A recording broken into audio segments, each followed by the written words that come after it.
You are an 8-time amateur Thai boxing champion, because I did a lot of research today. This is also known as Thai boxing, isn't it? Yes, sir. Muay Thai or Thai boxing. 8-time amateur champion. Friday night, you're fighting in a title elimination bout, basically, is what it is. Winner gets the fight for the title, correct? Yes, sir. Yep. Yes, sir. Cool. How did you get into this, dude?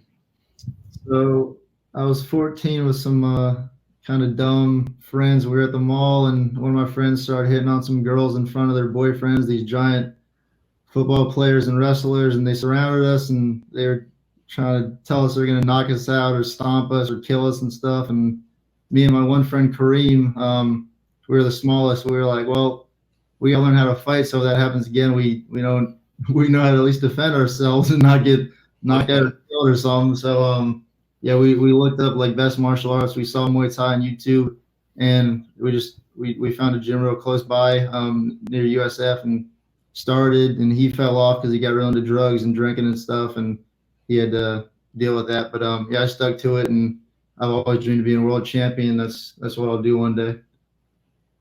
Wow. Okay. So you put this together. I was going to put music underneath of it, but you tell us what and then there is some sound that comes up here. And I did watch a few of your fights, Yes. and I'm excited to say that Bleacher Brothers is going to be media at your big fight. Saying that correctly. Sure. On Friday night. Yeah, this is my last one. And another one that had a real effect there. Brooks is finding pay dirt with that right elbow. Well, AJ, And I'm another fascinated, man. I don't know if you've got. I'll let you go with your questions, but I have some questions. Not an 8 counter and knockdown. That's okay. I'll Solid jump in. teep. Yeah, no, That is ruled an 8 count. It is all good. Let me.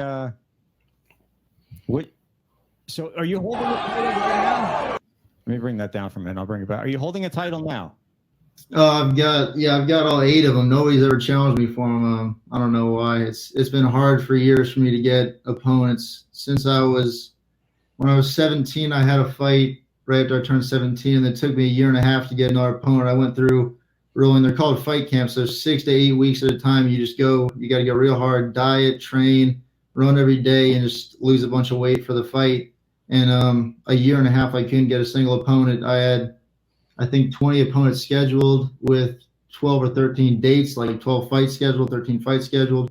They all backed out on me. When I turned 18, I started fighting adults, and they're not as scared or whatever. So I started picking up my fights. But then once you get a higher record, I got to like 15, 16 fights. Then Florida, there's not that many amateurs with that many fights, so it's still getting hard now. I've got to travel to New York. This one in Miami, I'm happy they found somebody, but yeah, I've had to travel to Thailand, Canada, Mexico to fight, and up to Iowa and stuff. So it gets harder as an amateur. So that's why I want these 2 more amateur titles, the Freedom title, which I'm fighting for them Friday, and the WBC, and then I want to go pro. Because as a pro, like I'll have 0 fights again. It'll be 0 pro fights. So then it'll be a lot easier to find opponents. So let me ask you this: what first of all, and yeah, play action. We're good. All your questions, all the questions will be answered here. I think, right? You're gonna answer all the questions. All right. Yeah. We'll run overtime. Luch, hang in there. Coach Brent, hang in there. We'll get to what we're gonna do. But what is your strength? Because here's what Thai boxing is. It's basically everything that boxing is, plus everything that kickboxing is, plus you get to use your elbows also. Yes, sir. Yes, sir. Right? You can't headbutt it though, can you? No, they have something called a Lethway or Muay Baran in where is that? In Myanmar, which is like it's Muay Thai with headbutts, but if you knock them out, you give them 5 minutes to revive them, and then you fight again. You got to knock them out twice to finish the fight. And if nobody gets knocked out twice, then it's nobody wins, which I'll never. I'm tough and I love fighting, but I'll never do that sport. Yeah, that's no good. That's some good stuff right there. I'm down for that. Until you got to do it. I'll sponsor a tournament doing that, man. That would be awesome. It's crazy. They used to get hand wraps, and they wrap them, and they put glue, and then they put glass. If you had a rematch, you put glass in it. They fight with glass in their hands, and that's just crazy. Well, you know what movie that's from? We don't talk about that though. First rule, man, you can't talk about it. So, go ahead, play action. What do you got on your list there? Well, you asked real quick, AJ, what Chase is known for, and I did a little research too. I found out you're known for the flying elbows. Yeah, and I love it.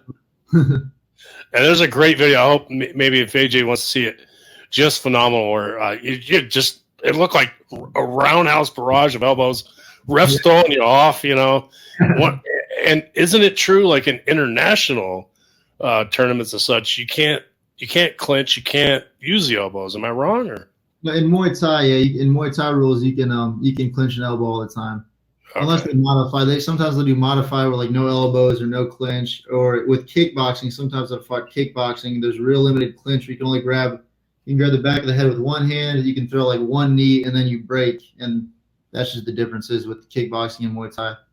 Okay. Now, can you explain for some of us knuckleheads out there, if I'm saying TEEP, T-E-E-P, it's a kick? What is that? It's a front kick. So you bring your knee up, and then you extend with your foot. You extend your leg, and you push with your hip. So you can either – a lot of people use it for defense. If someone's rushing in at you, you teep them so you can keep them away. But I'm really aggressive when I fight, so I like teeping forward. So I'll spring off my back leg like it was one of the first clips in the video I sent where I knocked him down with the elbows. I went to the corner, and when I had some distance, I like cover the distance with the teep. So I'll step my back leg. I'll step through. So I'll switch my stance, and I'll fire a hard back teep to the face, so I can hit him in the chin. And I knew my opponent. He has a real traditional style, so he's going to stand there. And I knew his chin was going to be right there, so I just smacked him in the chin with it. I've done that in a lot of my fights. That's actually the first thing I ever got hit with. My first fight, I was 15. I trained for 8 months, and my opponent had his dad was like a multiple-time world champion. He fought in the UFC, kickboxing, Muay Thai champion. This guy, Crafton Wallace, he's in Naples. He's a beast. And his kid, he started training at 4 years old. And the day before weigh-ins, I saw the video. Him at like 5 years old, killing the pad work and bag work. And I got real nervous in the back room. I thought I was going to throw up. And I went out and touched gloves, and he smacked me in the chin, boom. And I was like, that wasn't as bad as I thought it was going to be. I hit him with a leg kick when we went, and I beat him on I beat him on points, and that's where I started. Yeah, and you mentioned like there'd be times when you couldn't fight, and I noticed there's some like it was one of the guys. What is it, Brandon Juror? Is that saying right? He canceled, and you had to Well, I didn't know exactly what happened. Whether it was the scheduling or. That was just weird scheduling. I think they were supposed to fight in December, and then they moved it to January, and then to February, and then later in February. So it was real weird scheduling. I'm not sure what happened with that. Okay, yeah, that's. He fights often. I'm looking forward to him fight. Him just looking forward to his career. He's real active. So I want all my opponents to do good, just like I'm trying to do good. We all got to try to succeed. Exactly, because you touched on it too. Like it gets to where you got nobody to fight. Yeah, you got to watch out. You're getting too good. I think that's what's going on. And do you? And I don't want to take up too much of your time, but your trainer is it? Do you call him crew? Yeah, a lot of Muay Thai gyms they use crew, but at my new Muay Thai gym I just joined last year, they don't use crew. They just say Coach Dato. That's his name. Coach Dato. Okay. Dato. How'd you meet him? Actually, funny story. I think my friend Kashima Hilton, my boy Kai, is watching. He's the toughest opponent I ever had in my life. I fought him February 26th last year in Jacksonville, and he's the most talented individual I've ever fought or sparred with, and he's my best friend now. He beat me up a little bit that night, and we're best friends now. We spar all the time. And after I fought him that night, he got my phone number. He hit me up. He was like, "We need to start training together. Like I push you to your limit, you push me to my limit, and until you fight someone, like you don't really know, like you don't know much about someone. We say until you fight them, because like you know how tough they are mentally, if they're going to quit, if they're going to keep pushing, if they can go through a lot of mental adversity, physical adversity, and yeah, it's just we became best friends after that. I started training with him, and then I actually owned a gym in Luce. It's still a lovely gym. I love him. I was there for 8 years, but my old coach, he stopped training me, and he didn't like that I was training at that gym with them, with all my new friends. And so I eventually, before that February fight, I decided I had to sell my gym to one of my friends and move over to that Tampa Muay Thai where I'm at now. And hardest thing I could have done. The last year, I think my technique, my fight IQ, my endurance, my strength and conditioning, everything, my teammates, my mental health has just improved so much with a nice gym, a nice bunch of teammates and people helped me. Because the last couple of years, I was just training myself. I went to fight someone in Chicago that was on Team USA kickboxing. I'm not even a kickboxer. I'm a Muay Thai fighter. Like, I use my elbows a lot, like you said. We took the elbows away. I couldn't even elbow him. I still beat him with just one corner. I had one coach in my corner. He had 4 cornermen and 200 people in the arena cheering him on, and I went and beat him. And I didn't have anyone helping me. I did all my running. I did all my training by myself. I'd ask random training partners and teammates, like, hey, can you hold some pads for me? Will you spar me? Now I got people doing strength and conditioning at this time with me, and then an hour later I'm recovering, and then I'm going and sparring. I got a bunch of sparring partners that are real good. I've got a bunch of coaches helping with pad work, helping with my technique and everything. So I think this fight, I'm really going to just show another level of my previous self. Oh, I know you will, and you said the mental part of it. And AJ, if there's anything else that proves this guy has the mental, just listen to what he says, okay? And if you're not intimidated by this, I don't know what's going on, because this man Chase, he wants to take his opponent's soul and break their will to win.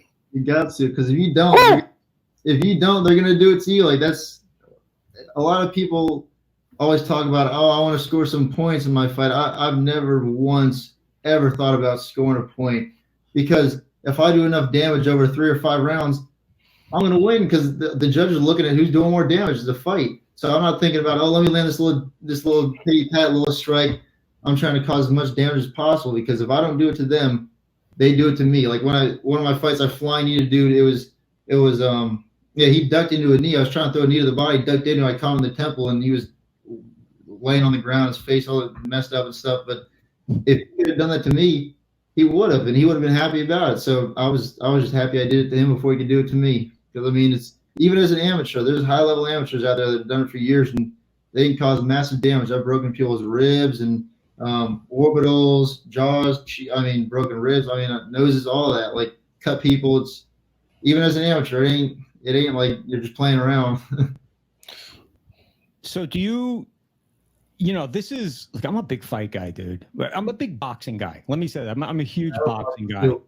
MMA bores me. It really bores me, because I appreciate the science of boxing. Guys out thinking each other, but there's still action. MMA, to me, I've tried a few times, and guy's got another guy in a headlock, and he's leaning up against the cage, and nothing's happening. I'm like, what is this? I can't be doing this.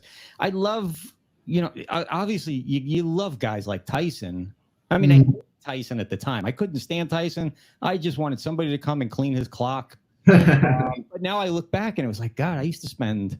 I went to these Tyson Spinks fight, not live. I went back then. This was before like HBO and pay-per-views and all that. Yeah. I had to go to the Garden State Arts Center.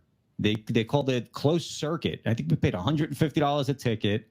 I was positive that Michael Spinks was going to be the guy to take care of Tyson and whoop him. And I remember right before the fight was when all this stuff came out about Mike Tyson beating up Robin Givens. And I was yelling, wife beater, and this and then Tyson came out, and boom, 90 seconds, the thing was over. Yeah. But I never regretted spending $100, $50, $80, whatever, on a Mike Tyson fight that lasted a minute. I never regretted it at all. He owes me $80. That's the way I look at it. So. At the same time, I like the guys like Floyd Mayweather. Mm-hmm. I like that, the guy's still got all his marbles, because nobody, once he got to a point in his career, and really from when he turned from Pretty Boy Floyd to Money Mayweather, he became a different fighter. Yeah. Again, he picked and chose his battles much wiser. So like, he fought Pacquiao when he wanted to fight Pacquiao. Pacquiao's prime. He did the same thing with Sugar Shane Mosley. He did the same thing, again and again and again. But I respect that nobody ever hit him. Yeah. Nobody ever laid a glove on him. Amazing defense. Yeah. So my question was, does moving backwards and like trying to sit down and watch a good boxing match or watching MMA, does that bore you? Are you into it? Do you only? I was watching it today. Before I went in the sauna a little early, I was watching Sugar Ray Leonard, I love his flurry. So he could win just the end of a round and still win the round. He just hit you with 20 shots in the last 10 seconds and win the round. And I'll take a lot of notes from them. How I'm working a lot, like when I'm throwing my punches, make sure I get my head off center line. So I'll throw the jab, slip off center line, roll under, and you just gotta watch for not getting kicked or knee in the head. But yeah. I love some boxing. Muhammad Ali, one of my favorites. Roberto Duran, yeah, they're amazing. Mike Tyson's amazing. He was a beast. But with Floyd, yeah, he kept breaking his hands and messing his hands up, so he had to just get better at his defense and not get touched. So he wouldn't hit you as hard as when he was a pretty boy Floyd, because he was messing his hands up. Hey, where are you on? Do you actively follow boxing now? Current boxing? A little bit, not as much, but Did you see the Crawford Spence fight a few weeks ago? Yeah, I called it. I knew Crawford was going to win. He dominated. I mean, it was like they didn't belong in the same ring together. What's going to happen in the rematch? They're going to go up to 154. Is that really going to benefit Spence that much, do you think? Or is this we've already seen there? It will a good. I'm sure it will a good amount. I still think Crawford. I mean, he's good enough that I still think he can get it done. But that weight cut, when you're losing that much weight, when you're that much bigger than your weight class you're supposed to be in, if you should be 154, he's 147. That's just going to make you a whole different fighter if you can gain those last 7 pounds or whatever of extra water still in your brain, still in your body. It is a big difference, but I still go for Crawford. He's an animal. He's a beast. Crawford against Canelo Alvarez at 154. Oh God! What's gonna? Canelo's an animal too. I don't know what to tell you.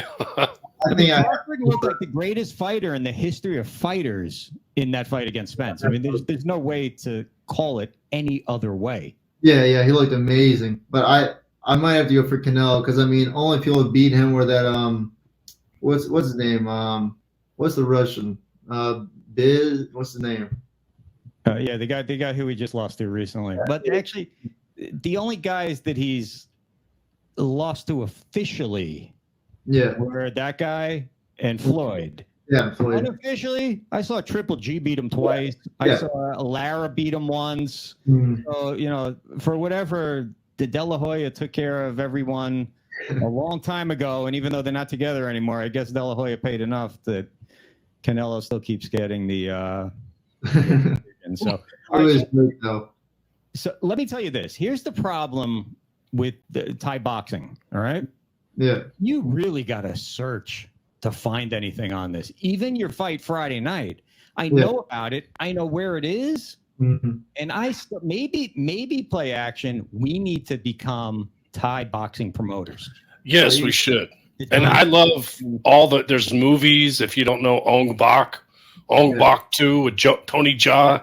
I'm not saying they're good movies, but some of the fight scenes are epic. I bet you know. You know, Chase. Yeah, Tony Jaa. He was a beast. So I've been Muay Thai, because I remember, like, I wanted to take Taekwondo. Mm-hmm. And I'm talking to my dad. I'm like, Dad, and my dad was cheap. He's like, here, I found you this guy. It's $10 a week. He'll do it.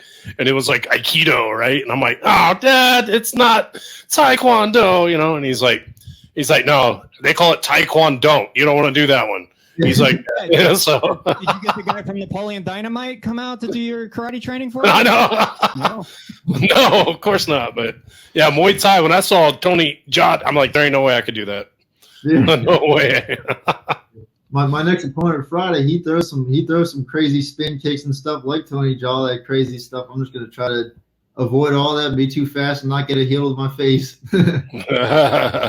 So Chase told AJ that's his homework. He's got to at least watch Ong Bak or The Protector or something like that, okay? I'm watching all this stuff live on Friday night, man. Yeah. Okay. What kind of crowd do you expect in Miami? Because really, Chase, like, I had to dig to find anything. I mean, it is so bad that your stepdad's cousin calling me, asking me, where the heck is this? Where do I find it online? I'm like, Rob, it's right down the street from where you live. Promoted so well. Yeah, I mean, what's up with the marketing? They have to up the marketing in this, because I did not even know that this existed before I spoke to you yesterday, and now I'm extremely intrigued. Mm-hmm. a bit of a small sport in the U.S. right now. People are trying to grow it, and probably just need some better promoting, honestly. So that's where we come in, AJ. that is where we come in. I'm thinking Bleacher Brothers Promotions. There you go.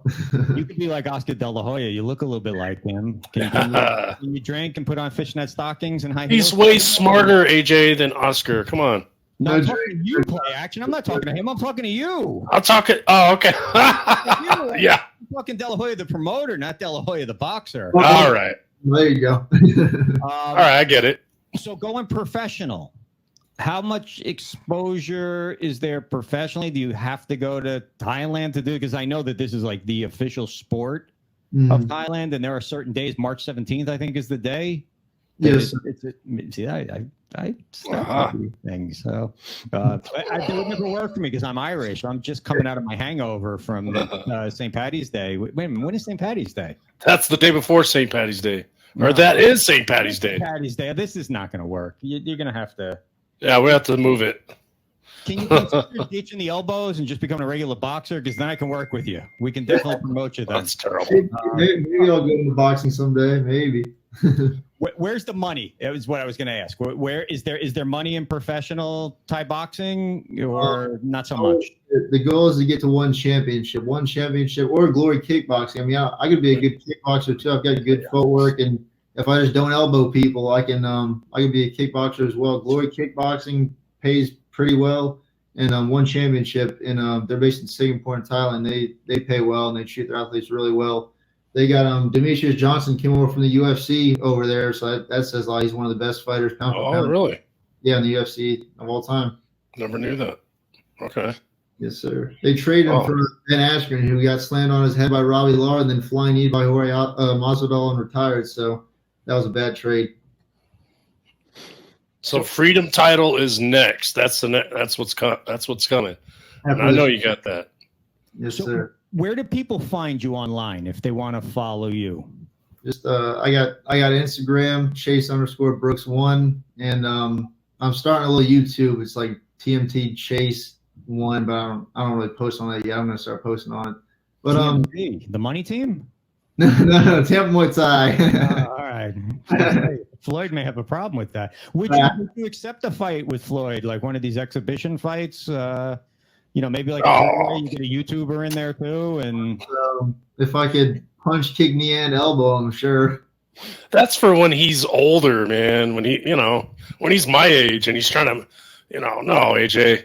No way. If it was just hands, I wouldn't touch him. I'd touch him maybe one time. He'd dodge everything, maybe look stupid. If I could kick him a couple of times around or a couple of elbows or knees, then sure. So going pro and winning the title. How much? What's the motivation?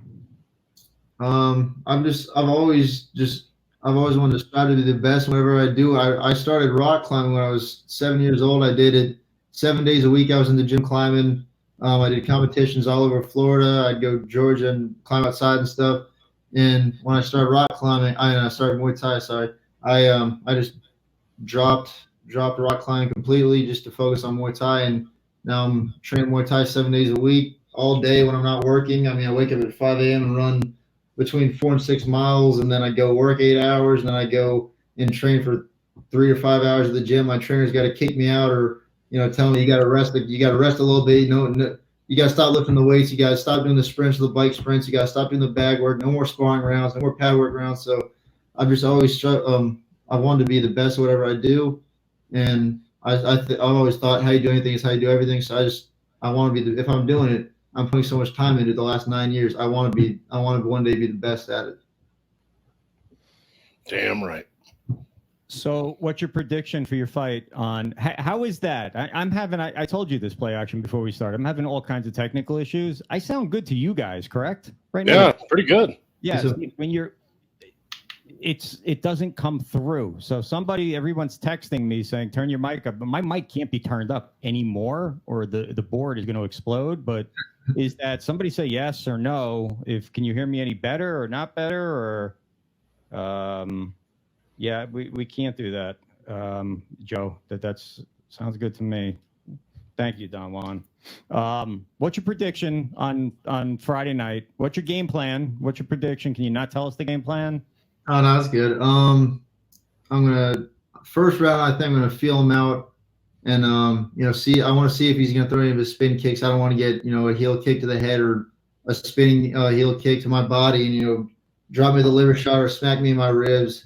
So I'm just gonna feel him out the first round, get my timing and my distance down, see what he's got, see his speed and power, and then probably start working on his legs, soften his legs and his body up.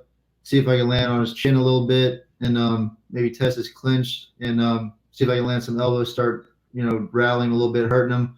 And then round 2, start putting on a little more pressure. And then it's only 3 rounds. I haven't fought only 3 rounds in 4+ years. I've only had 5-round title fights for the last couple of years. So by the 3rd round, I'm just going to be hitting him every second, I'm sure. I mean, I'm a pressure fighter, always have been, but especially my old coach that I left recently, he was always he'd say hit first, hit last, keep going forward, go forward, go forward. That was his only thing. So I wouldn't use much defense. I was just real aggressive, just hitting them. I'd hit them 100 times around if they let me. And that's why I run so much, do so much cardio, because you can't go gassing out and getting knocked out in the ring. It would be embarrassing and not good for your brain or your career. And so now my new coach, he's all about, use a little more defense. If you have to move back a little bit, you can still win the fight moving back. My best player, like I said, my best friend Kai, he moved back the whole fight. He's a counter fighter. He just dodge, counter, dodge, make you look stupid, make you miss, make you pay. And so I'm going to try to make him miss a little bit, make him pay, dodge his kicks, check his kicks, catch him, maybe sweep him.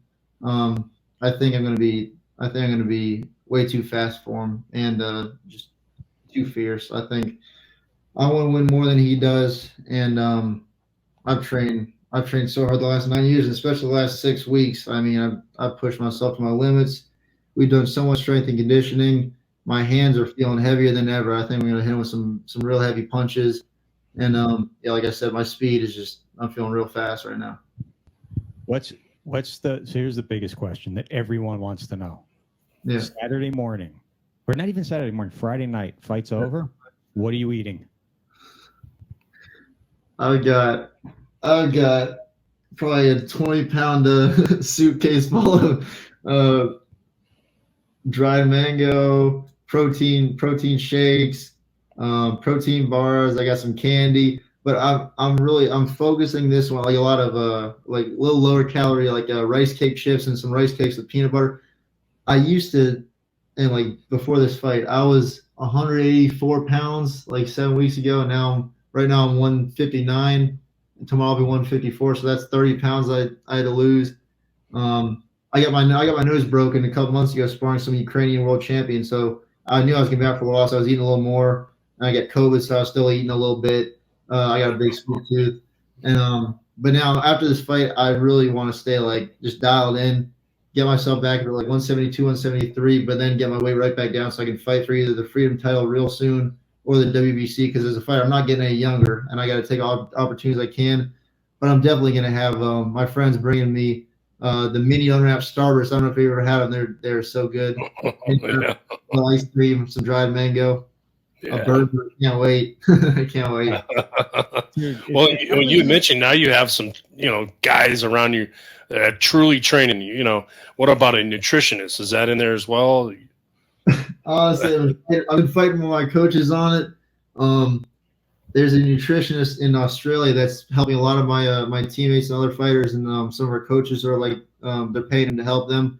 But I'm against shelling out $300, $400, $500 to someone that I know the information they're going to give me. I know how to eat, what to lose weight.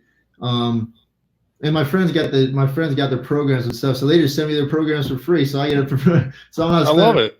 Yeah, I'm going to disagree with you. I don't think you know how to eat, because if I were you and I just went through all that training and I fight, win, lose, draw, after the fight, I'm down in about 4 gallons of ice cream, Big Macs, everything that I can't eat when I'm training.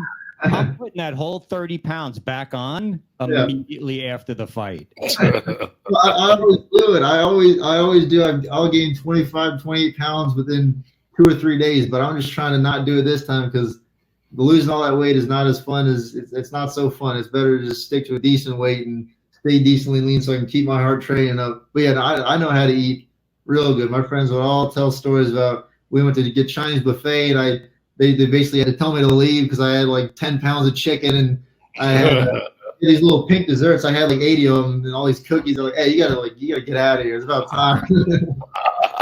Pretty crazy, but yeah, like when it comes to nutritionists, they're trying to tell me to get one, but honestly, I didn't want to spend like the $300-400 or whatever on it. I know what to eat. I just gotta make myself eat it and stick to it and be disciplined. And for 6 or 8 weeks at a time, I just lock in. I just mentally lock in, and it's just like I said, every day wake up at 5 a.m. get my miles. It doesn't matter how I feel. If I'm sore, if I'm sad, if I'm tired, it doesn't. Training last night was hard. It doesn't matter. Get the miles in. I know what to eat to lose the weight. I just had to do it. So no nutrition for me. I don't blame you because isn't it like your cost of equipment just like outrageous? Do you have to pick up some of that bill or? Well, I got all my I've got all my gear, yeah. So I mean, Okay. I've got all my shorts and equipment. That was a decent amount for all my hand wraps and elbow pads, knee pads, shin guards, and cup and everything, and mount guards, and yeah. So it's a decent little amount. But I've got so many pairs of boxing gloves and shin guards now. I don't need any for a while. I've got like 50 pairs from over the years. But isn't it important? Like the shorts are super important in Muay Thai. Is that right? Like you have to have the right shorts. Well, yeah, you should have Muay Thai shorts if you're gonna train Muay Thai. They're real short. I don't know if you can see There you go. that one. They're pretty short, and so you can have better kicks. When you're throwing a high kick, you don't want to get snagged up or anything trying to kick someone in the head. So Friday night, this Friday night, it is in the Sport of Kings Theater. There we go. Sport of Kings Theater. Okay. This at the racetrack, then, isn't it? Sport of Kings is in it's Hollandale. It's like a Gulfstream Park. So what was it? Is this at the Gulfstream Casino Park over there? Yeah, I think so. I'm not entirely sure. I think it's like a Hollandale though. Yeah. Yeah, it's in Hollandale. It's at 901 South Federal. I think this is at the racetrack. It's Sport of Kings Theater. That's got to be the racetrack. Yeah. 8-time amateur champion, fighting the title elimination bout at 154, 3 rounds. Chase already went through his game plan with us for the fight, and Duncan Dad had commented that he was exhausted just hearing the first round's game plan, and he would never make it through round 2 or 3. So if you need a quick, like, what do they call it? Just like a setup fight or a what do you call it? Warm-up fight. Yeah, warm-up fight. You know what I mean? Then Duncan Dad is your guy. He'll take the fall. Oh boy, yeah. He's not even going to make it through 1 round. He's exhausted. He fell off and he came back on twice. I think they had to give him oxygen. I'm not sure. But Friday night, you can follow Chase at, tell us one more time on Instagram. It's Chase_Brooks1. I'm already following him, and you got to follow him because he's got some great training videos in there, and it's phenomenal. So I appreciate you, man. And I'm hoping maybe before you leave, see some elbow action. Come on, see what I'm gonna stay back. Conceal elbow. Yeah, I gotta see something. I think I'm gonna try to land him. I'm gonna land him again in this fight. I like switching my stance up. So if I'm in orthodox, my left arm's forward. I like switching through, and I'll hit him with my elbow coming downwards. So I like going on the nose or on the temple. That's how I knocked the dude down the last fight. I hit him with an up elbow in the clinch. I went outside and I passed his guard down, so I passed his glove so he couldn't defend himself. And I stepped through and boom, blasted one. I kind of want to land a 1-2 and then step through with my up elbow. Anderson Silva landed that one. I've always loved it. I want to hit him with a 1-2, step through, maybe spin elbow. That one. Yeah. I like up elbows, and I also like the flying knees. So I might hit him with a couple flying knees. We'll see how the distance and how his timing and everything is. how far into the card is your fight? Do you have any idea how many fights are before yours? I think I'm on the main card. So there's like a prelim or undercard with people with less fights, and then there's the main card, and then the last I think 3 fights are professional world title fights. So I think if I heard correctly, I think I'm right before them. So I'll be near the end of the card, and I think it starts at 6 or 7 p.m. So I'll be a little later in the night. Yeah, they never show that when you get a pay-per-view on, say, boxing. Yeah. Floyd, whoever, Canelo, you get like 3 fights and then the main event. Yeah. It's like 6 or 7 fights before that, because I've been to a lot of fights in Vegas, and they, what you're seeing at 6 o'clock on the West Coast, pay-per-view starts. Man, that the whole card started at like 2 in the afternoon. Yeah. Definitely. It's nutty. And you heard me complain. Did you hear me complaining about how long college football is? Oh yeah. All right, so you got to speed this up. I need, if I'm gonna be there all night, I need you to throw a quick knockout for me. All right? Can you take this guy? Oh, he will. He's got you. We'll get around there quick. The ice cream and the Big Macs and everything are on me for sure. Oh, there we go. No, you heard it here first. Also, since we're gonna be there and we're gonna be there for a purpose, you'll be able to get the entire fight recap on BleacherBrothers.com. I'd say Saturday morning at some point. With photos, with videos, hopefully with interviews before and after, with Chase. So, man, this was awesome having you on here. It was a lot of fun. Just like I said to Jerron, I'm going to say to you, when you are world champion and you are the Manny Pacquiao of Thai boxing, don't forget the little guys, okay, like us? Nah, never. You'll still come on. I'm nice with everybody. Next time I see you, I'll be calling you champ. I can predict it. Thank you, sir. Thank you, sir. All right, man. Best luck. Look, I'm going to see you. I'll be in touch with you tomorrow, but I'm going to see you on Friday, and I can't wait to be there and experience this with you and have my first experience of Thai boxing. So, and what's your nickname? You got a nickname? They call me either sometimes they call me Mr. Elbows or 8 Elbows. They used to call me the Energizer Bunny since I trained nonstop for hours and hours and hours. And my dad would always call me the Kraken. Before the last one, I'd say, release the Kraken. I'd have to just go crazy on my opponent, just hit him with everything I can. I love it. Oh, it's so good. That's funny because Play Action Real, when he was in high school, he had that same nickname as you, the Energizer Bunny. That's what his girlfriend used to call him. Where's my rim shot? I'm asleep. There. Oh, God. It's a little late. All right. Man, thank you. Good luck. I will speak to you tomorrow, and I'll see you on Friday. Yes, sir. See you then. Thank you for the opportunity. Thanks for coming on, man. It's a lot of fun. All right, man. Awesome guy. He's a good dude, huh? Yeah, man. Brilliant. He's absolutely brilliant.